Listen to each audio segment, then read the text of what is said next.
Hey everyone, it's Dr. Mike, founder of Performance Health and Chiropractic, an integrated healthcare facility that combines chiropractic care with functional medicine to help you eliminate your pain, reduce your risk of chronic disease, and achieve your health goals. Today I want to talk to you about a common question I get on a regular basis in the office here, and it's something that I believe that's going to help you immensely. A lot of people ask, why do I continue to have achiness, stiffness in my joints, and tightness in my muscles when I'm under regular chiropractic care? And that's a fantastic question. And one of the things that we need to look at is what the root cause of this achiness, stiffness, and soreness is. And often what the root cause of this achiness and soreness is inflammation. And I'm not talking about acute inflammation, which occurs when you're strolling down the street, you misstep, you roll your ankle, now your ankle's red, hot, sore, and swollen. I'm talking about an inflammation that's more silent. It occurs inside your body on a cellular basis, contributes to oxidative stress, which ultimately leads to inflammation. It's this inflammation that's been linked to a variety of chronic diseases, such as heart disease, stroke, digestive issues, and then also joint pains, achiness, and also muscle tightness. So there's a variety of things that you can do to help reduce this chronic inflammation, and today I want to share with you 2 tips that are easy to implement and will have a powerful impact should you decide to implement them. The first one I want to talk to you about is food. The foods that you decide to eat or not eat. Food is very, very powerful and has an impact on your body, and it should be your first line of defense against this achiness, stiffness, and soreness. Now, today's diet is what we call SAD. It's the standard American diet. It's filled with processed foods, it's rich in sugars and lots of dairy. And those foods, unfortunately, are the foods that will contribute to oxidative stress, which ultimately leads to inflammation, which to you equates to joint stiffness as well as muscle tightness. So some foods that you want to look to avoid are foods that are processed, foods that are rich in sugars, foods that contain a lot of dairy, and then also grain-containing foods, specifically the gluten-containing grains such as wheat, rye, and barley. Now I know wheat and gluten are all the rage today. There's a lot of commercial push behind them. It's a multi-billion-dollar industry, and there's a lot of fad associated with it. But once that fad kind of runs its course, gluten still remains a huge problem for a large number of individuals, and something that you seriously need to take a look at if you're experiencing joint pains and achiness as well as muscle tightness on a regular basis. So the foods you really want to avoid are the processed foods, foods rich in sugar, dairy, and then also your grain-containing foods. Foods that you want to look to eat on a regular basis are green vegetables especially. You can have an abundant amount of green veggies, and I'm talking about your kales and your spinaches, your bok choys, your Brussels sprouts. They're rich in phytonutrients, vitamins, minerals that are going to help to reduce oxidative stress, reduce inflammation, and ultimately give your joints the nutrients that they need to heal and repair themselves. You also want to make sure that you're eating a large variety of fruits. Especially you want to eat low glycemic index fruits, and they're fruits that are, when consumed, are not going to cause your blood sugars to rise too much. As I mentioned, too much sugar causes inflammation.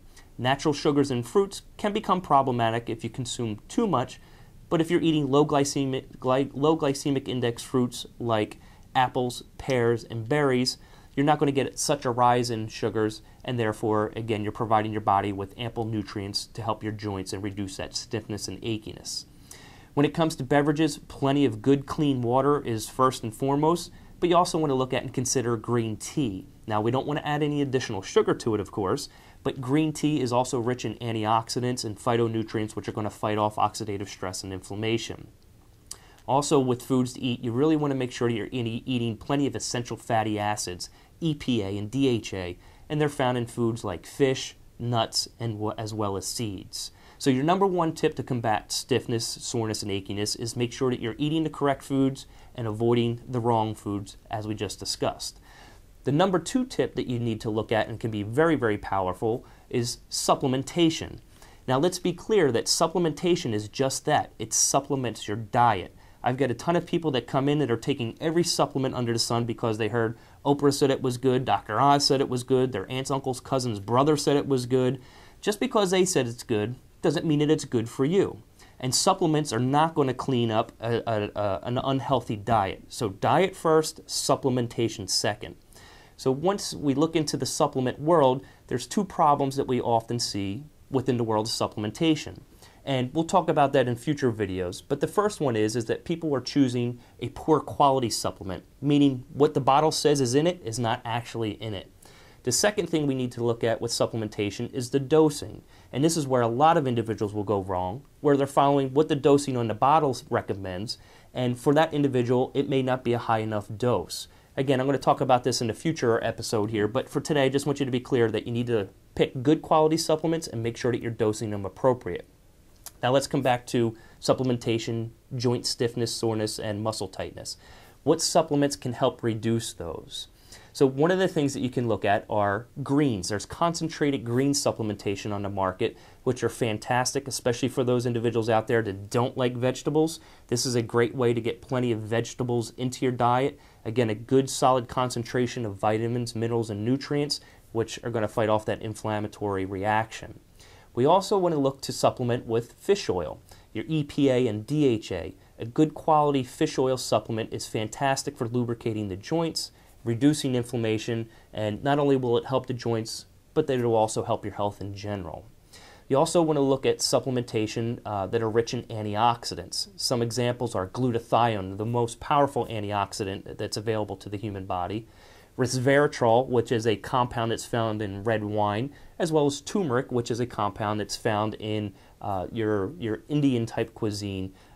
So they're very powerful antioxidants, which are also going to help reduce that oxidative stress and also reduce inflammation. And then there's a lot of specialty blends out there on the market, and these are blends that will take resveratrol and turmeric and boswellia, ginger, and combine it all into a super powerful product that's going to, again, when ingested, help reduce inflammation, which ultimately is going to make you feel better and move better more continually. So in addition to chiropractic care to help keeping your joints healthy, reducing stiffness and tightness, you also want to look at the foods that you're eating, as we discussed, and then also the supplementation that you're taking. Two powerful tips that can have a profound impact on helping you to move better as well as feel better. If you have any questions, or if there's any questions that you have on a go-forward basis, please just in the comments below this video, if you would just leave any comments, any questions that you may have, I could use it for future video topics, making sure that I'm providing you with value and information that's going to help you take your health to the next level. Also, please feel free to subscribe to our YouTube channel, and then also feel free to share this information with other individuals. So many people out there have no idea what's good for them. This is hopefully will shed some light on some good health topics that will help you take your health to the next level.